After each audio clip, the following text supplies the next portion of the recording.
le 4 décembre 1962. Mais je parle de l'expérience directe du Suprême qu'il a eue au moment où Sri Aurobindo a quitté son corps.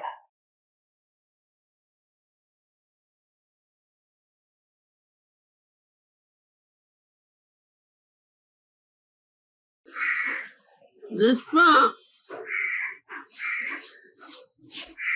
Spirituellement, c'est une expérience que l'on a dès qu'on entre en contact avec le divin intérieur. Mentalement, c'est une expérience que l'on a dès que le mental est purifié. Vitalement, c'est une expérience que l'on a dès qu'on est sorti de l'ego. C'est la conscience du corps, la conscience des cellules qu'il a eu à ce moment-là. Tout le reste l'avait eu depuis très longtemps. Il le savait d'une façon constante. Mais le corps, on lui avait dit, il le croyait, mais il n'avait pas cette expérience si concrète, si totale, si absolue, qu'on ne peut pas l'oublier une seule seconde.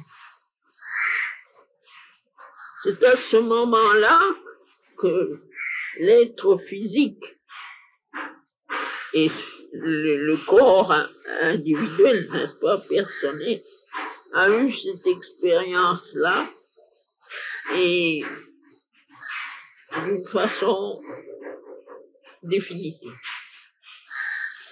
Lui se laissait toujours,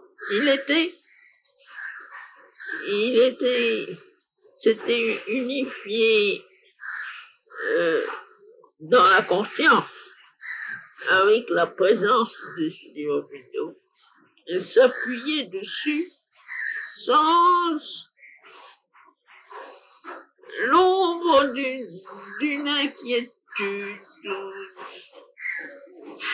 Il sentait que sa vie en dépendait, que son progrès en dépendait, que sa conscience en dépendait, que son action en dépendait, que son pouvoir en dépendait. Et pas de question. Questionnez pas.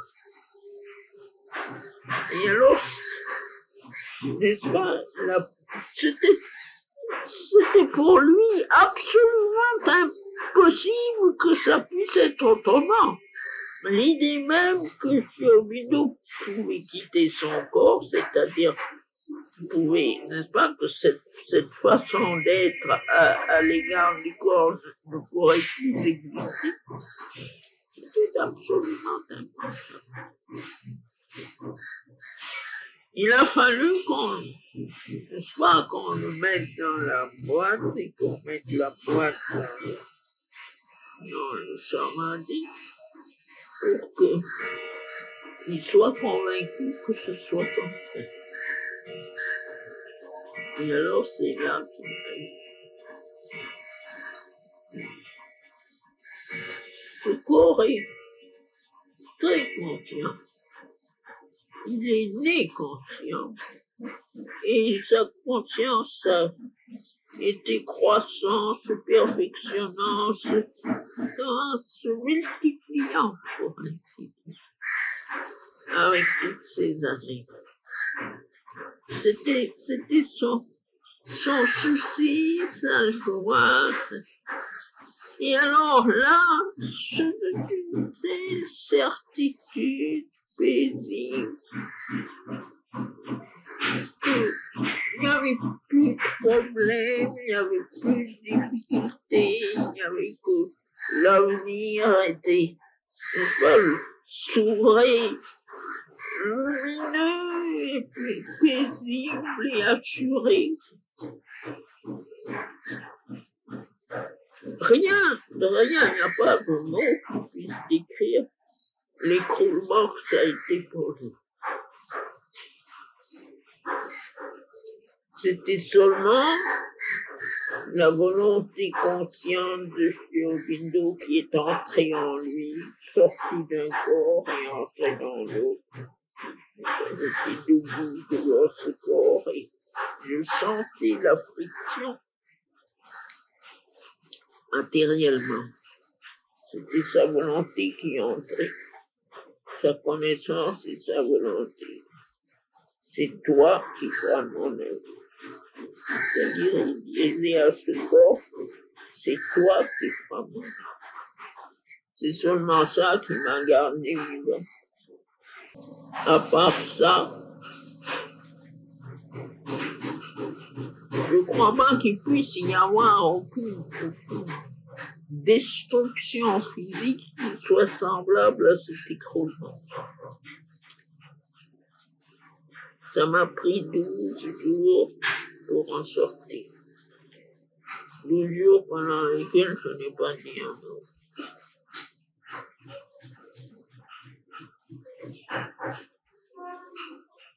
Et alors, cette expérience,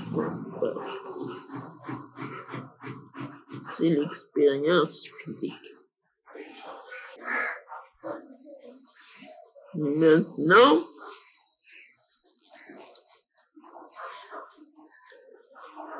ce qu'il s'efforce de donner à ce corps, c'est la conscience de la permanence, l'immortalité et la certitude de sécurité absolue dans la matière, dans la vie, dans l'action déterminée. Et ça devient de plus en plus proche, constant, petit à petit. Le mélange des anciennes impressions disparaît. Ça, c'est le fond et la base de la transformation. Dans le vrai mouvement,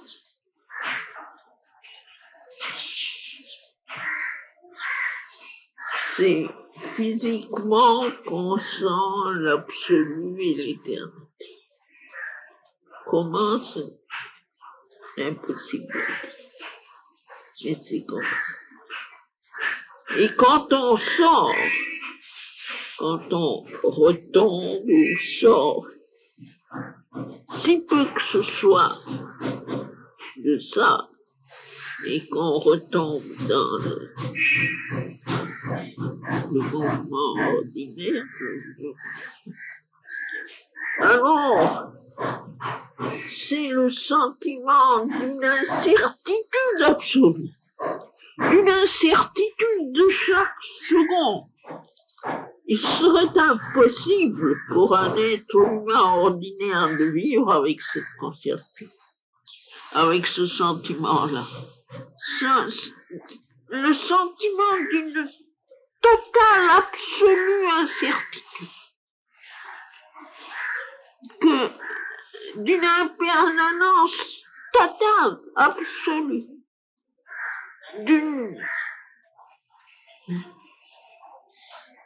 ce n'est plus une destruction, mais ce n'est pas encore une transformation ascendante, mais d'une instabilité absolue. C'est constante, rien ne dure plus que une fraction d'une seconde, juste le temps de prendre conscience de soi-même et c'est tout.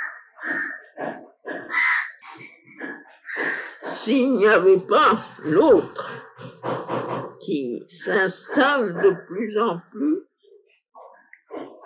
ce serait insupportable. Dans le sens du mot anglais unbearable.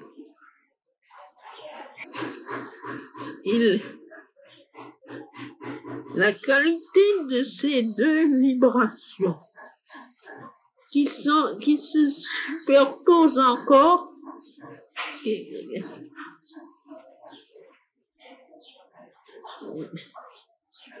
de façon à ce qu'on puisse être conscient des deux. Indescriptible. Mais là est un morcellement infini et une instabilité absolue. C'est comme image, on pourrait dire justement, un poudroiement atomique d'un mouvement incessant. Et l'autre, c'est une immobilité éternelle, comme j'avais décrit l'autre jour, d'une immensité infinie de lumière absolue.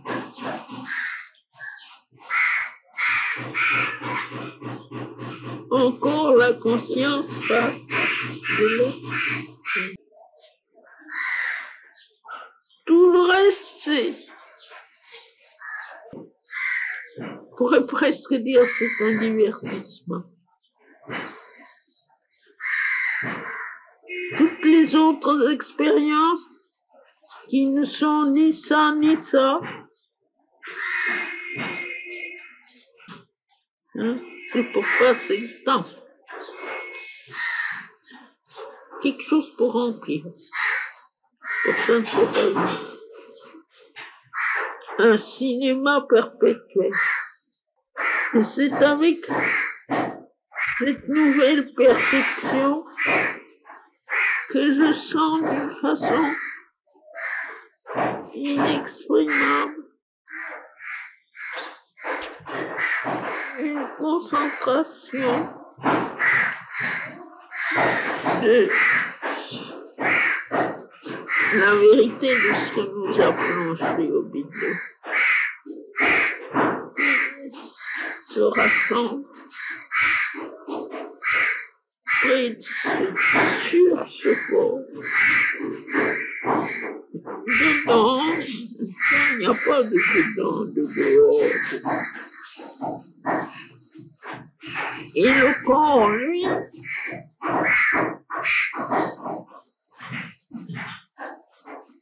qui a rouvert les portes de ce qu'il avait fermé pour pouvoir continuer, il sent une identité de plus en plus totale, sans mélange, au point que si je laisse aller ma main sans contrôle, mon écriture devient semblable à celle de Chirurgie. Et ce n'est pas comme on se l'imagine, ce n'est pas une forme qui entre dans une autre. Ça n'empêche pas d'être partout et où il veut être et de faire tout ce qu'il veut faire et d'apparaître comme il veut apparaître et de s'occuper de tout ce qui se passe sur la Terre. Mais ça ne change rien à ça. Et ce n'est pas une partie de lui.